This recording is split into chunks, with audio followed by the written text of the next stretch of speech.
Itu, adiknya pun menantangnya cuy. Jika kamu memang peduli, coba kamu ngomong ke rumah orang tua dari pihak laki-laki. Senu pun sangat sedih mendengarkan hinaan itu dari adiknya itu. Senu pun memberanikan diri untuk datang ke rumah orang tua dari laki-laki itu. Dan dia pun melihat bahwasanya rumahnya itu sangat mewah. Lalu Senu pun memohon kepada ayah dari laki-laki ini untuk merestui anaknya menikah dengan adiknya. Tapi orang kaya ini pun malah menghinanya cuy. Dia pun mengatakan, tidak mungkin saya merestui anak saya menikah dengan keluarga kalian. Keluarga kalian orang miskin. Apakah ini adalah rencana kalian untuk merubah nasib kalian untuk menikahi orang kaya? Senu pun sangat marah mendengarnya dan dia pun ingin menghajar orang kaya itu. Namun Senu mencoba menahan emosinya cuy.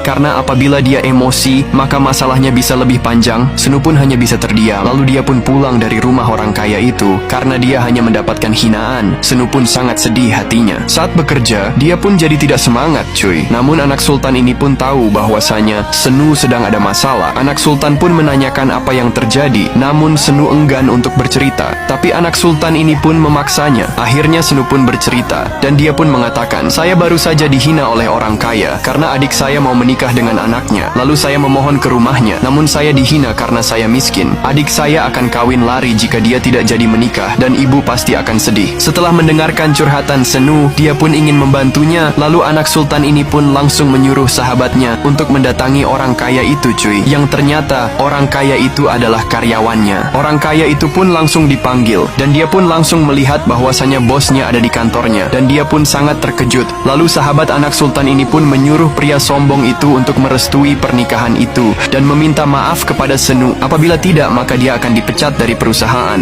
dan seluruh bisnisnya akan digagalkan. Pria sombong ini pun langsung ketakutan cuy. Akhirnya dia pun mengatakan bahwasanya saya akan minta maaf dan merestui pernikahan itu. Gak pakai lama, pria sombong itu pun datang sama keluarganya menemui keluarga Senu. Pria sombong ini pun langsung datangi ibunya Senu. Lalu dia pun langsung menyambutnya. Ibunya pun sangat kaget. Orang kaya ini pun minta izin untuk masuk. Akhirnya ibunya pun langsung mengizinkannya masuk. Lalu dia pun membahas tentang anaknya yang akan segera menikahi putrinya. Anaknya pun bingung mengapa ayahnya tiba-tiba baik. Orang kaya ini pun minta restu kepada ibunya. Bahkan sampai memohon kepada ibunya agar anak mereka dinikahkan. Ibunya pun bingung cuy. Mengapa orang kaya ini malah bermohon kepadanya. Akhirnya ibunya pun setuju cuy. Lalu orang kaya ini pun mengatakan, terima kasih bu, karena telah merestui pernikahan anak-anak kita. Orang kaya ini pun langsung pergi dari rumah keluarga Senu. Orang kaya ini pun mengatakan kepada gadis itu, bilang sama abangmu, jika aku sudah merestuinya, jangan sampai dia marah lagi. Adiknya pun bingung, mengapa abangnya begitu ditakuti oleh orang kaya itu.